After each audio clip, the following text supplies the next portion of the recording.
കഴിഞ്ഞ ദിവസങ്ങളിൽ ഒരു വീഡിയോ സോഷ്യൽ മീഡിയയിലൂടെയൊക്കെ പ്രചരിക്കുന്നുണ്ടേ. തലശ്ശേരിയിൽ, നമ്മുടെ കണ്ണൂർ തലശ്ശേരിയിൽ ലിബിന എന്ന് പറയുന്ന ഒരു സ്ത്രീയുടെ ചെവിയിൽ ഒരു പാമ്പ് കയറിയെന്നും ഈ പാമ്പിനെ ഇങ്ങനെ പുറത്തേക്ക് വലിച്ചെടുക്കുന്നതായിട്ടുമുള്ള ഒരു വീഡിയോയാണ് പ്രചരിക്കുന്നത്. അപ്പം ഇത് എവിടെയാണ് ചിത്രീകരിച്ചതെന്നൊന്നും ആർക്കും അറിയില്ല. ഈ വീഡിയോയുടെ പുറകിലുള്ള യാഥാർത്ഥ്യം ഇതുവരെ ഈ നിമിഷം വരെ കണ്ടുപിടിക്കപ്പെട്ടിട്ടില്ല.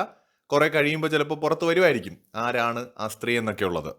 പക്ഷേ ഇൻട്രസ്റ്റിംഗ് ആയിട്ടുള്ള കാര്യം, ഈ പാമ്പിന്റെ തലയാണ് ചെവിയിൽ നിന്ന് പുറത്തേക്ക് ഇരിക്കുന്നതായിട്ട് നമ്മൾ കാണുന്നത്. ഒന്നുകിൽ അപ്പുറത്തെ ചെവിയിൽ കൂടെ കയറി വന്നതായിരിക്കണം പാമ്പ്.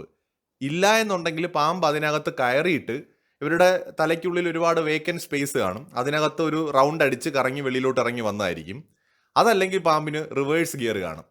റിവേഴ്സ് പുറകിലേക്ക് പോകാനും പറ്റുന്ന പ്രത്യേക കഴിവുള്ള പാമ്പായിരിക്കണം. ഈ 3 സാഹചര്യങ്ങളാണ് ഈ ഒരു വീഡിയോ കാണുമ്പോൾ നമുക്ക് കാണാൻ കഴിയുന്നത്. ഇപ്പോൾ നമ്മുടെ മനോരമയും ഏഷ്യാനെറ്റൊക്കെ ഇത് റിപ്പോർട്ട് ചെയ്തിട്ടുണ്ട്. ഒറ്റ നോട്ടത്തിൽ തന്നെ നമുക്കറിയാം ഒരു ഫേക്ക് ആയിട്ടുള്ള ഒരു വീഡിയോ ആണ് ഇത് എന്നും. AI ആണെന്ന് തോന്നുന്നില്ല. ഇത് ഏതോ ഒരു മറ്റേ ടോയ് പാമ്പിനെടുത്ത് അതിന്റെ തല മുറിച്ച് ചെവിയിൽ കയറ്റി വെച്ചിട്ട് ഏതോ ബിരുദൻ കാണിച്ചൊരു ഉടായിപ്പായിട്ടാണ് തോന്നുന്നത്. പക്ഷേ ഈ വീഡിയോ ചിത്രീകരിച്ചപ്പോൾ വാൽഭാഗമാണ് ഉള്ളിലേക്ക് കയറ്റിയതായിട്ട് കണ്ടിരുന്നെങ്കിൽ പിന്നെയും കുറച്ചും കൂടെ ചിലപ്പോൾ ആൾക്കാർ വിശ്വസിച്ചേനെ. പാമ്പ് അതിനകത്ത് കയറി ശ്വാസം മുട്ടി ചത്തുപോയി, വാല് വെളി തൂങ്ങിക്കിടക്കുന്നതായിട്ട് വേണമെങ്കിൽ ചില മണ്ടന്മാരൊക്കെ വിശ്വസിച്ചേനെ. പക്ഷെ ഇതിപ്പോൾ തല വെളിയിലോട്ടിരിക്കുമ്പോൾ പെട്ടെന്ന് ആളുകൾക്ക് മനസ്സിലാവും ഇത് റിവേഴ്സ് ഗിയറുള്ള പാമ്പാണ്, ഉടായിപ്പാണെന്നുള്ളത്. മറ്റൊരു വീഡിയോയുമായി വീണ്ടും കാണാം.